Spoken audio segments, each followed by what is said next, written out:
On Wednesday, March 16th, the Franciscans' Lenten pilgrimages to the holy places began in Jerusalem.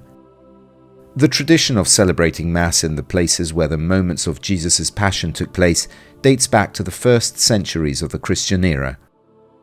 Thus, every year, the friars of the custody of the Holy Land during the weeks of Lent animate these liturgies in anticipation of Easter. The small Church of Dominus Flevit, with a tear-shaped chapel located halfway along the western slope of the Mount of Olives, recalls the Gospel episode in which Jesus wept for the future of Jerusalem. During Jesus' triumphant entry into Jerusalem on the first Palm Sunday, the crowds threw their cloaks on the road in front of him, shouting, "Blessed is he who comes, the King, in the name of the Lord." Looking down on the city, Jesus wept over it, prophesying its destruction. The solemn Mass was presided over by Brother Donaciao Paredes, Master of Theology students of St. Saviour's Seminary, and was concelebrated by the Superior of Dominus Flevit, Brother Sebastian Eclimes, the Guardian of St. Saviour Convent, Brother Marcello Ciccinelli, along with the custody friars and other religious in Jerusalem. The homily was delivered by Father Carlo Giuseppe Adesso of the Diocese of San Marino, Montefeltro in Italy, and serving in the custody. In commenting on the episode from Luke's Gospel, Father Carlo insisted on the appeal that Jesus' weeping represents for Jerusalem and thus for all humanity.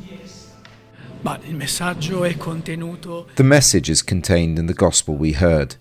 The Lord, crying, says, "You have not known me, you have not recognized me." The message is to know Christ. A great Father of the Church teaches us that to know Christ means to love him and follow him. By following and loving Christ, we will find peace. He who said, "I leave you peace, I give you my peace, not as the world gives it, I give it to you." Father Carlo also used a modern language to convey the content of this important event. So I presented Christ's weeping in a three-dimensional way.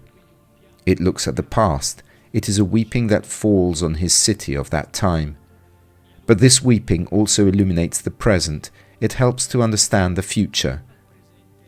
In this sense, in the present, our tears merge with Christ's. But as the film Quo Vadis reminds us, tears have only one office, that of preparing for joy. Therefore, Christ's weeping reminds us that at the end of our time, our tears will be wiped away in his triumph, in his final victory.